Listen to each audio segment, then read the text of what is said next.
बहन भाइयों ने राधे राधे। ये वास्तविकता सच है कि सीख पाड़ते पत्थर ने, और ये भी वास्तविकता सच है जिसका जैसा स्वभाव वो नहीं वो एक दिन अपनी असलियत दिखाई दे है। ऐसा ही मंथरा ने करया और केकई ने करया। तो सुनो, यह रामचरितमानस की एक चौपाई है। पुनि अस्कभू कहसी गरफोरी, तब धरी जीव काटऊँ तोरी।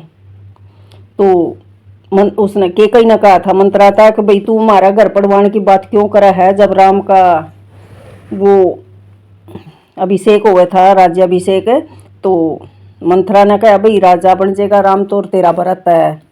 तो सुनो, मंत्रा ने जब महारानी केकई से अप्रिय बातें कही तो महारानी मंत्रा ने फटकार कर कहा, तू कैसी बात कर रही है, क्या तू झगड़ा कराना चाहती है।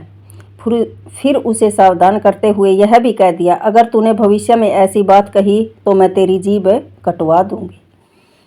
यह सुनने के बाद कोई टिक नहीं सकता, पर मंथरा टिकी रही, क्योंकि मंथरा केकई के भीतर के मूल संस्कारों को जानती थी।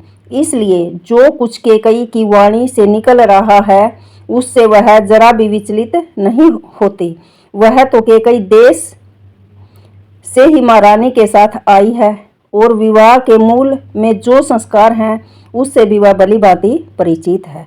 मंथरा जानती है कि महाराज दशरथ जब केकई के सौंदर्य की प्रशंसा सुनकर विवाह के लिए उत्सुक होते हैं तो केकई नरेश क्या कहते हैं कि मैं अपनी कन्या को आपको ऐसे ही नहीं दूंगा।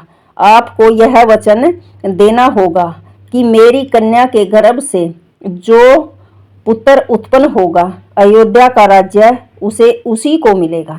महाराज केकई के जीवन में सब और पर भाई अपना और पराया भेद विद्यमान है और महारानी केकई का आगमन ही इस भेद बुद्धि की स्वीकारता के साथ होता है। इस प्रकार महारानी केकई के भीतर तो पिता के संस्कार हैं, भेद बुद्धि है। मंथरा केकई के स्वभाव को, संस्कार के मूल को जानती है। उसे पूरा विश्वास है कि अभी बाहर से जो कुछ इनके भीतर मन मस्तिष्क में बिठा दिया गया है वह सब समाप्त हो जाएगा। सचमुच में वह ऐसा करने में सफल हो जाती है। बाद में तो ऐसी स्थिति हो जाती है जिन केकई ने मंथरा की जीभ कटवा देने की बात कही थी, वही केकई मंथरा की वाणी स्वयं बोलने लगती है।